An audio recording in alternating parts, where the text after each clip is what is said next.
Primeiro livro de Crônicas, capítulo 4.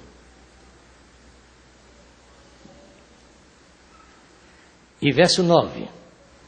Para mim é muito importante quando eu falo de crônicas. Eu estou escrevendo sobre crônicas no próximo livro. Eu falo de crônicas e para mim é muito forte, porque eu sempre digo, raramente alguém já leu os primeiros livros de crônicas, do 1 ao 10. Se eu perguntar para alguém, você vai ter dúvida se já leu, porque possivelmente não leu. Você lê tudo menos os primeiros 10 capítulos de crônicas. E de repente você descobre que devia ler. É melhor ler toda a Bíblia. A exemplo do que eu vou, porque falo muito em genealogia. E você acha que aquilo não tem importância. Mas quem me ouviu pregar, quarta-feira, dia de Natal, vai descobrir que há muito mais coisas. E nós perdemos porque não estudamos isto. Ou melhor, não assistimos à escola dominical aqui. Capítulo 4 e verso 9.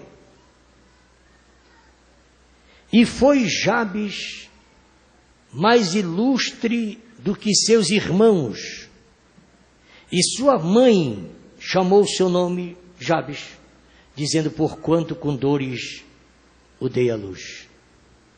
10. Porque Jabes invocou o Deus de Israel, dizendo, se me abençoares muitíssimo, e meus termos amplificares, e a tua mão for comigo, e fizeres que do mal não seja aflito. E Deus lhe concedeu o que lhe tinha pedido. Obrigado, Pai, por essa escritura, por esta noite, por esse momento de adoração. Em nome de Jesus. Amém. Sentai-vos. Disse que eu li a escritura simplesmente para que você tenha uma escritura para acompanhá-la no próximo ano. No entanto, a minha escritura está no capítulo 4 de Marcos. Mas permita lembrar algo para você.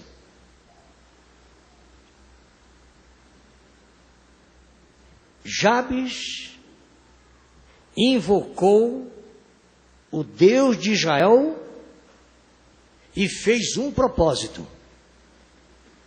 Teve um propósito determinante que marcou toda a trajetória e toda a sua vida e toda a sua família.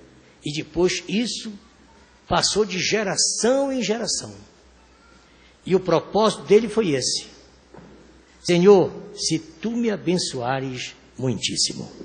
Quando eu li essa escritura recentemente aqui para vocês, que não tinha nada com a passagem de ano, eu só fiz lembrar isso aqui que quero recordar agora.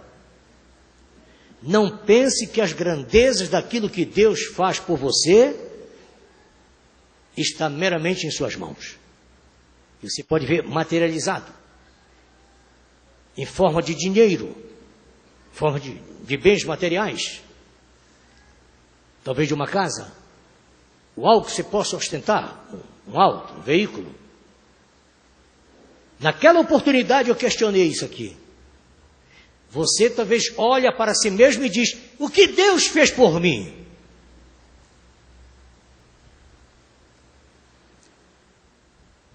Eu olho no espelho, me vejo envelhecendo.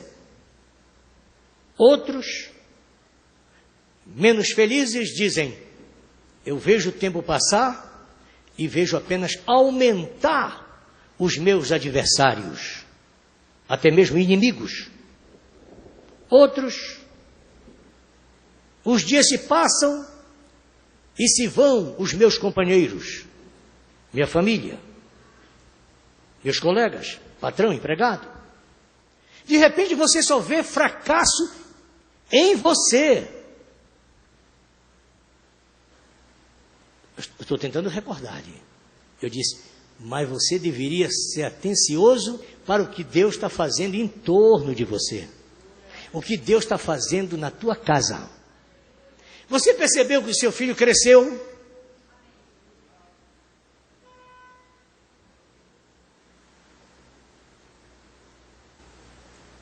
Permita evocar agora os dois casais.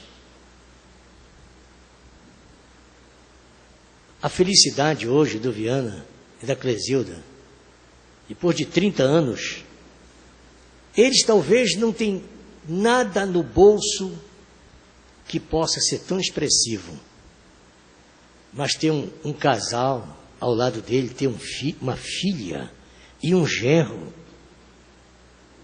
Do quilate que tem esse casal.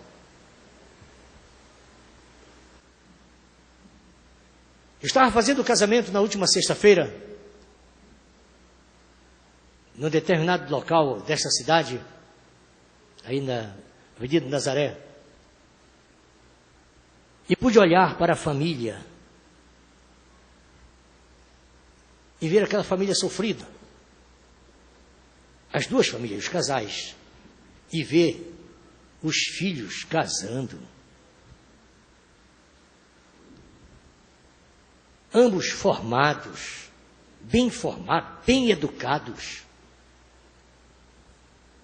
casando ali por um ministro, sob as bênçãos de Deus. E olhava para o casal e eles podiam pensar, mas o que nós ganhamos nesses 20 anos, 22, 23, 24, 25 anos? E eu disse, olha aqui, a grandeza, os filhos são herança do Senhor. Só em você ter filhos,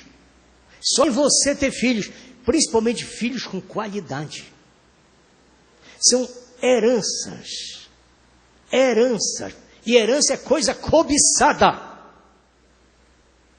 Mas Deus confia em você e coloca em tuas mãos isso. E às vezes você não tem tempo para agradecer a Deus pela herança que tem.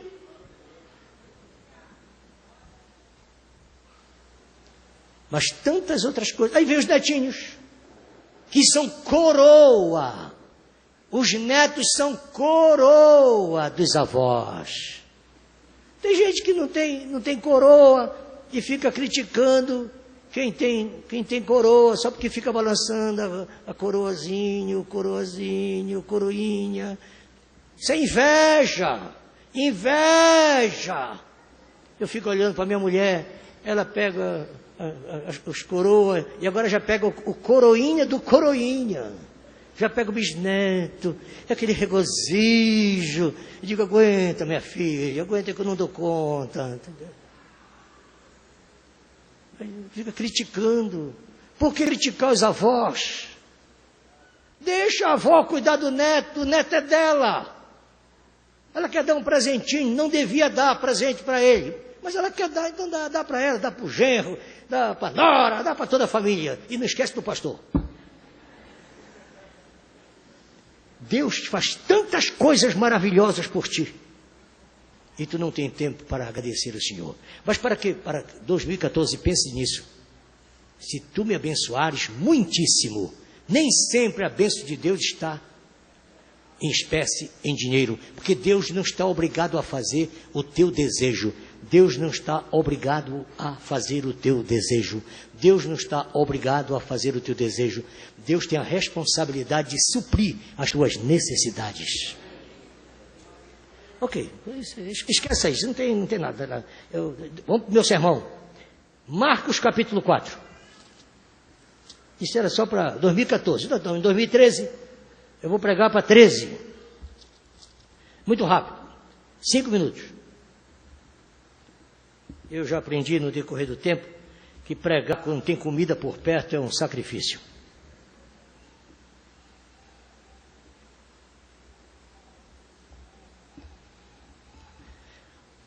A escritura é muito simples. Capítulo 4, verso 35. 4:35 de Marcos.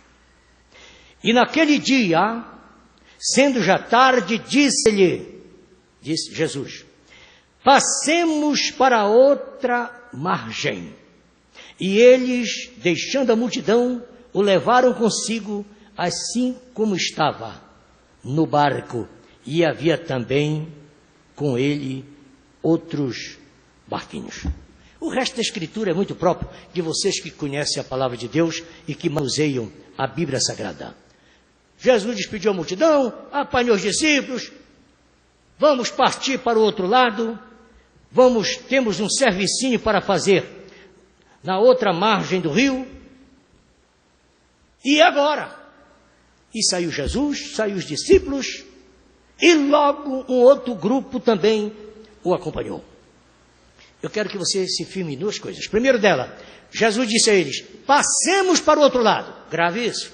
Isso é sermão de 2013 ainda. Passemos para o outro lado. A outra coisinha que eu quero que você preste atenção. Outros barquinhos o acompanharam.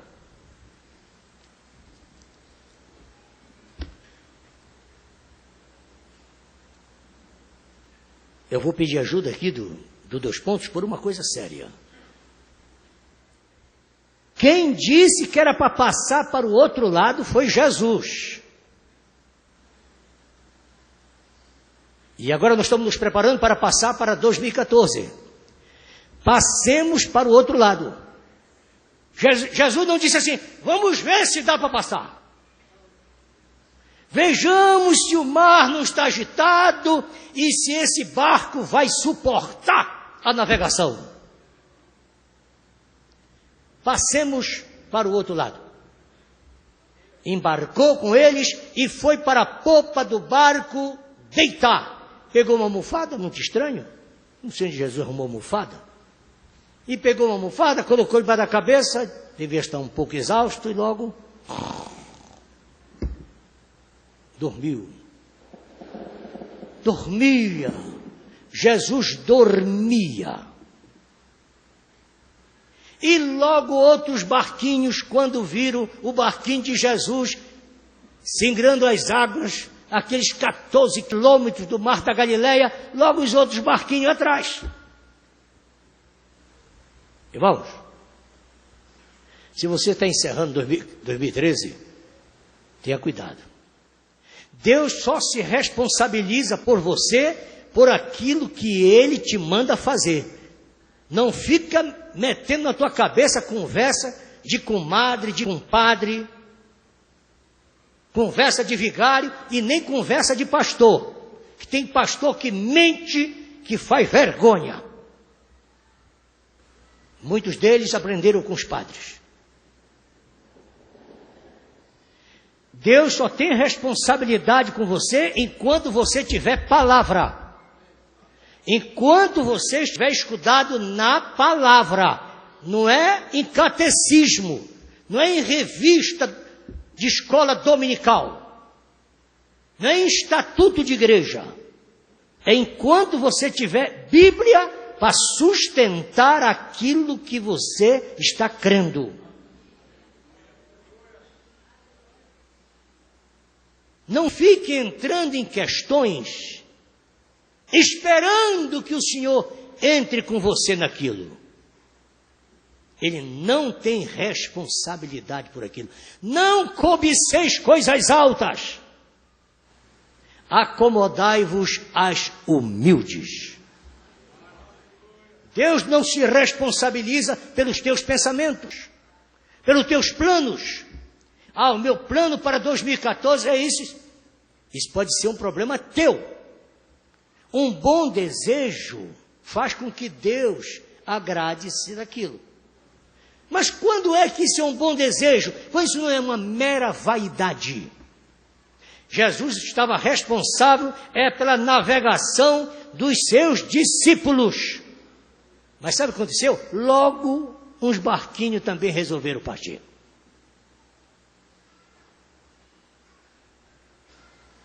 Não me pergunte qual foi o destino daqueles barcos. Não se sabe nada sobre aquilo. Eu sei bem que o barquinho de Jesus foi muito açoitado. Ondas com 6 metros de altura tentaram levá-lo ao precipício. E Jesus foi deitar. Mas lembrai-vos, Jesus disse, passemos. Uma coisinha para você aqui.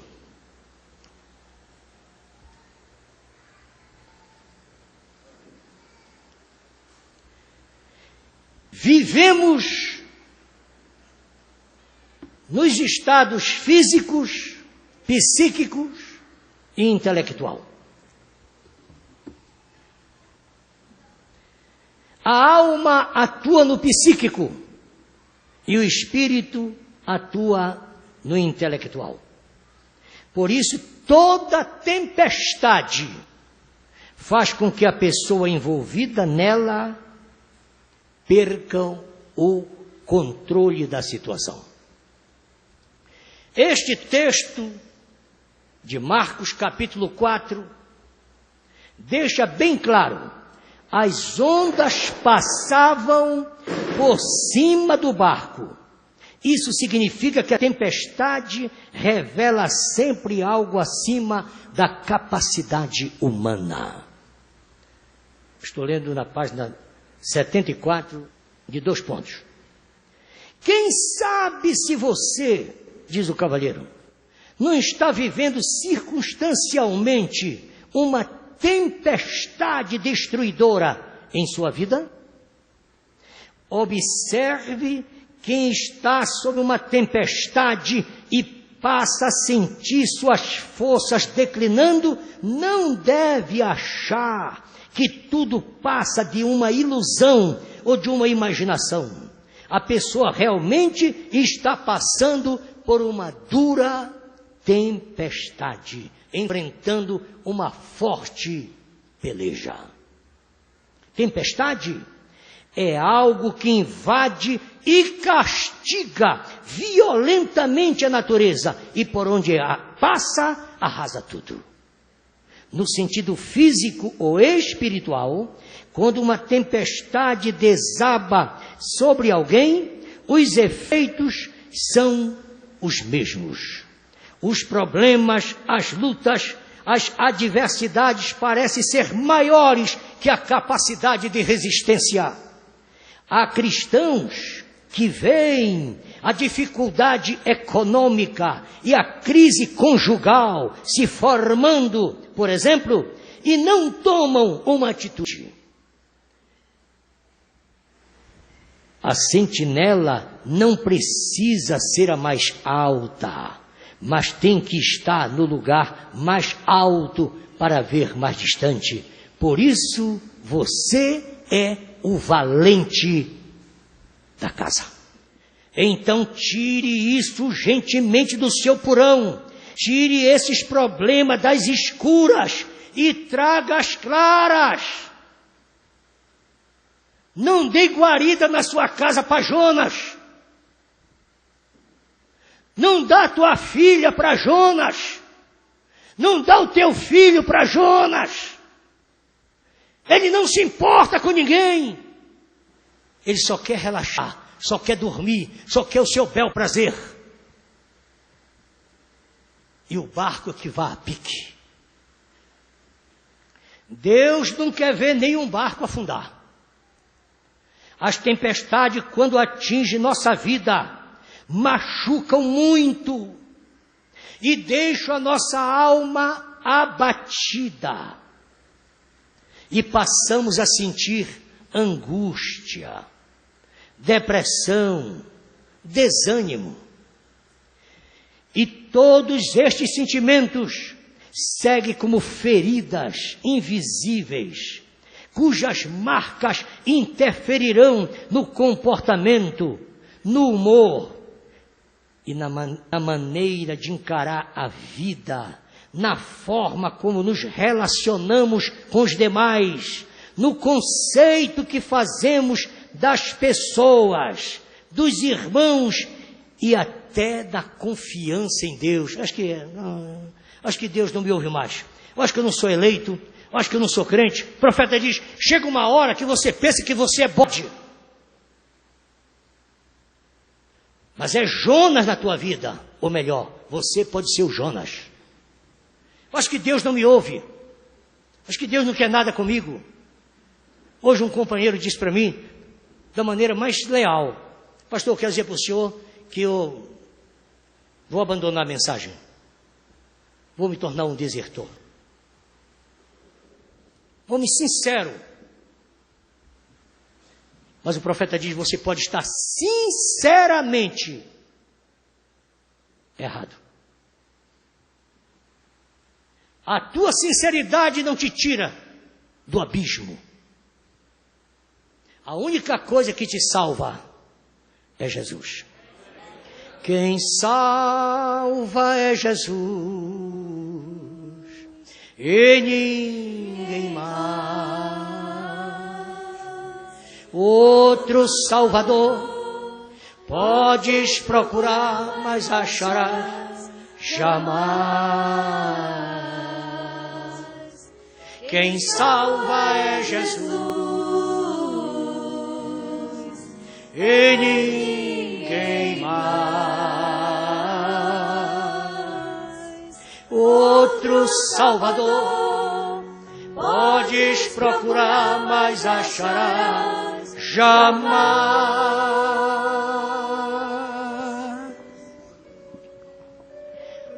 Aí no texto de Mateus capítulo 4, de Marcos capítulo 4, verso 37, lemos que a água estava entrando no barco. Pois é exatamente assim que os problemas invadem a nossa vida. Quando uma tempestade vem sobre o indivíduo, não pede licença. É algo que atinge a pessoa no aspecto emocional, psicológico e até físico, podendo alcançar uma só pessoa, mas pode alcançar uma família e até mesmo sacudir um lar ou até mesmo o mais sólido ministério. A água que entra em um barco durante uma tempestade pode levar uma embarcação a pique e derrubar experientes marujos. Insisto, não pense que você está fora. Recentemente eu preguei sobre cascavel aqui. Cascavel tem demasiada vitamina A. Tem tanta vitamina A que você precisa para ter uma pele saudável, uma visão boa, que ela te cega. Tem coisas que é muito bonita aos teus olhos. Tira teus olhos de coisa bonita. O profeta de Deus chegou a dizer, nunca busque um homem pela beleza. Geralmente um homem bonito, ele é maligno. Geralmente um homem bonito, ele é maligno. E uma mulher? E uma mulher? Ele responde, uma mulher bonita na mão de Satanás faz mais destruição de que todos os bares de uma grande cidade.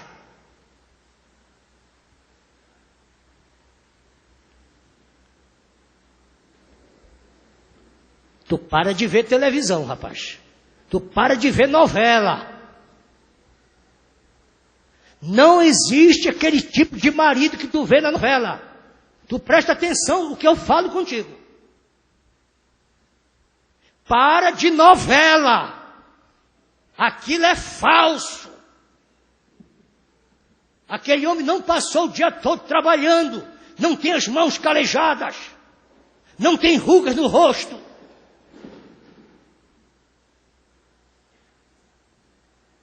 Ele é simplesmente um fanfarrão. É um ator. Ele não é marido. A prova que ele não tem mulher exatas. Troca na novela, porque já trocou fora da vida de novela. Troca na vida real. Não existe esse tipo de homem, senhoras. Não existe esse tipo de mulher, senhores. Aquelas modelos, aquilo que aparece ali, aquilo é tudo costurado. É puxa para cá, puxa para ali, aperta para cá, encosta para cá, e mete a plena para cá, e maquita, e ajeita, e passa cera daqui, aquilo.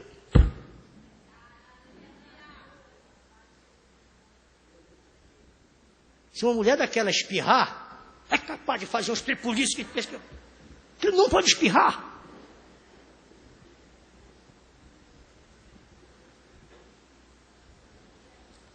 Isso já é sermão para 2014. A água, quando entra em um barco, durante uma tempestade, pode levar a embarcação a pique e derrubar experiente marujo. Eu já sou velho, eu já tenho muita experiência. Filhinho, Satanás é um velho caçador. Satanás é um velho caçador. O que tu estás pensando, isso ele já aplicou lá. Há 6.000 anos ele vem aplicando isso e derrubou a todos. Há 6.000 anos ele aplicou isso e derrubou a todos. Não escapou um, exceto Cristo. Mesmo assim, ferido.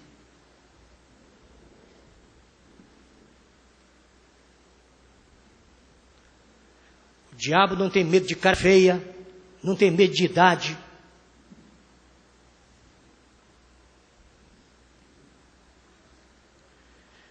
Mas confiemos no Senhor. Mantenhamos o controle. Encare de frente a tempestade. E você vai ver que quando essa tempestade passar, você vai crescer e vai crescer. E vai chegar a um nível espiritual muito maior do que você tem chegado até agora. Porque essas provações vêm para te trazer um amadurecimento. Para que você possa ver os seus inimigos derrotados. Ver o teu próprio fracasso servir de estiva para você passar. No capítulo 11 dos Hebreus, diz que eles fizeram da fraqueza a força. Eles pegaram a sua fraqueza e fizeram um estrado para passar por cima daquilo. Deus se orgulha de saber, quando você está lutando contra a sua tentação, que você sempre terá tentação. Jesus teve as suas tentações. Lucas capítulo 22, ele disse aos seus discípulos: vocês foram fiéis a mim em todas as minhas tentações. E se você que está me ouvindo, não sofre tentações, eu te afirmo, é falta de Espírito Santo. Disse o profeta William Marrubrana, na mensagem do dia da vitória: quanto mais Espírito Santo você tem, mais tentado você será. Mas você não sofre tentação, porque você já está rendido, você já está do outro lado, você está insensível, está cauterizado. Mande eu pegar a guitarra, ver se meus dedos não dói. Mas vê se desses músicos dói, porque está cauterizado, tem calo.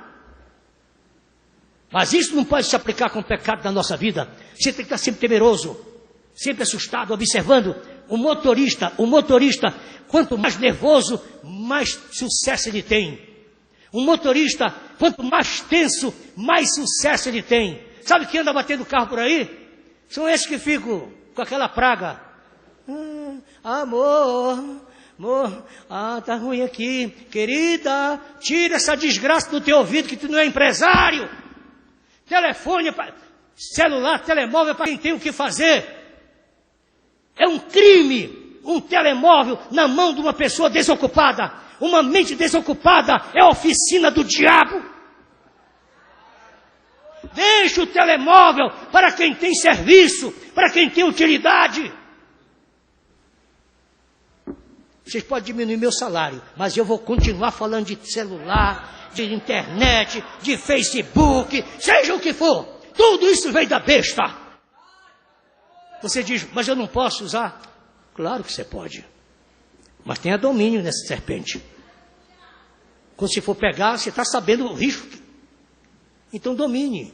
Eu conheço pessoas que dominam serpente. Serpente é venenosa. O telemóvel é venenoso.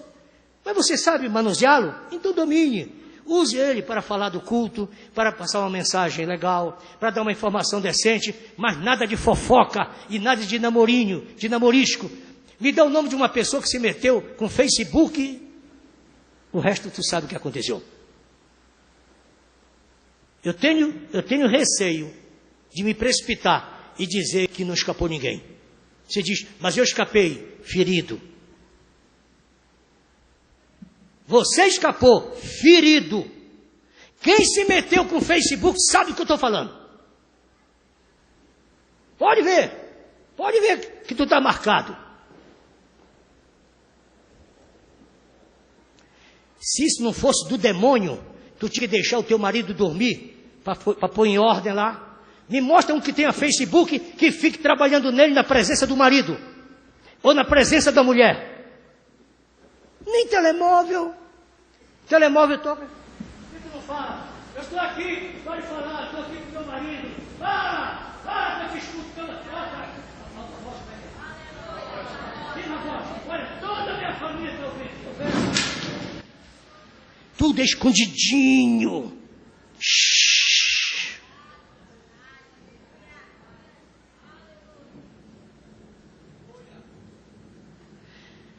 Podemos vencer as tempestades da vida, vencer os problemas, seja eles os mais graves que se apresentem, vencer tudo isto, mas não podemos esquecer que é Deus que tem que lutar por nós. E para você vencer isso, vou te dar uma arma: o medo. O medo. O medo é a arma secreta do vencedor. A pessoa que tem e sabe conviver com o medo, ela escapa muito mais. Acabei de falar agora, ansiosa, preocupada, está sempre atento, sempre atento, sempre atento. Para vocês que moram no telégrafo, sabem disso. O sinal daqueles sinais por ali do telégrafo, eu passo ali, vou lentamente daqui. Quando me aproximo no semáforo daquele, eu já vou me controlando, atento, porque eu sei o que acontece ali, esperando que o sinal abra. Tavares Basto, aqui Augusto Montenegro, e alguns trechos perigosos, atencioso. Estou dirigindo aqui, estou conversando e tudo, mas observando. Você que é motorista, seja atencioso, nervosa.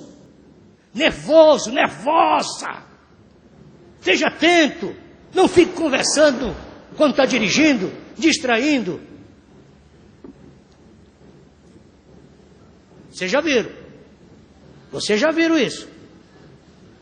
Está dirigindo e...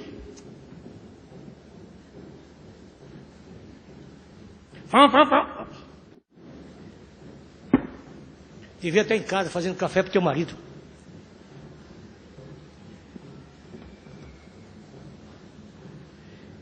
Coragem não significa ausência de medo, mas sim a força para executar o que é preciso fazer, apesar do medo.